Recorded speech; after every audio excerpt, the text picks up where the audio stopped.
আসসালামু আলাইকুম স্যার। ওয়ালাইকুম আসসালাম।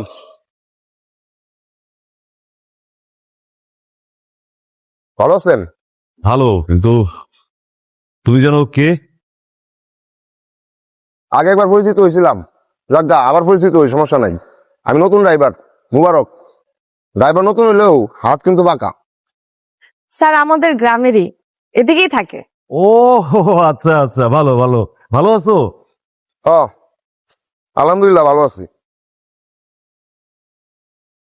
এখানে মুন্নি, চলো। এই এই এই মুন্নি, কই যাও? আমি আমি তো বাসায় যাব। কার কই যায়? আহা বাবা, না আমি মুন্নির সাথে ওই আমার পেশেন্ট দেখতে যাচ্ছি। আপনার পেছনে আপনি দেখতে যাইবেন, মুন্নি লয়ে দিতেছেন কেন? মুন্নির পেশেন্ট আর আমার পেশেন্ট তো একই।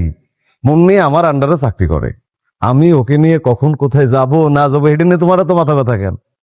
সামান্য একটা ড্রাইভার হয়ে তুমি এই প্রশ্ন করার সাহস পাও কিভাবে আমাকে? হ্যাঁ, শুনেন, আমরা মানুষের জীবনটা সই সালামতে লইয়া শহরের এক প্রান্ত থেকে আরেক প্রান্ততে যাই। ড্রাইভাররা সাধারণ না, সামান্য না।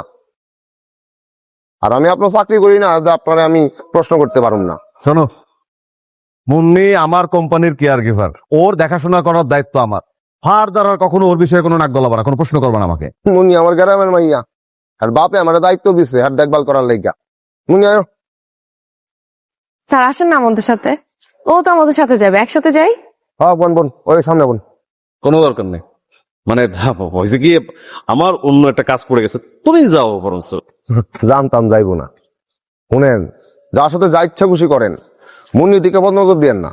যদি বদনজর দিছেন, একবার আপনার বউ বাচ্চা পর্যন্ত খবর যাইব, আপনার বাড়ি কিন্তু আমি চিনি। আরে আরে, এই বোকা ছেলে বলে কি? মুন্নি আমার ছোট বোনের মতো। হ্যাঁ হ্যাঁ, ছোট বোনের মতোই যেন থাকে। বাট বাট কোন হানকার আয়ো।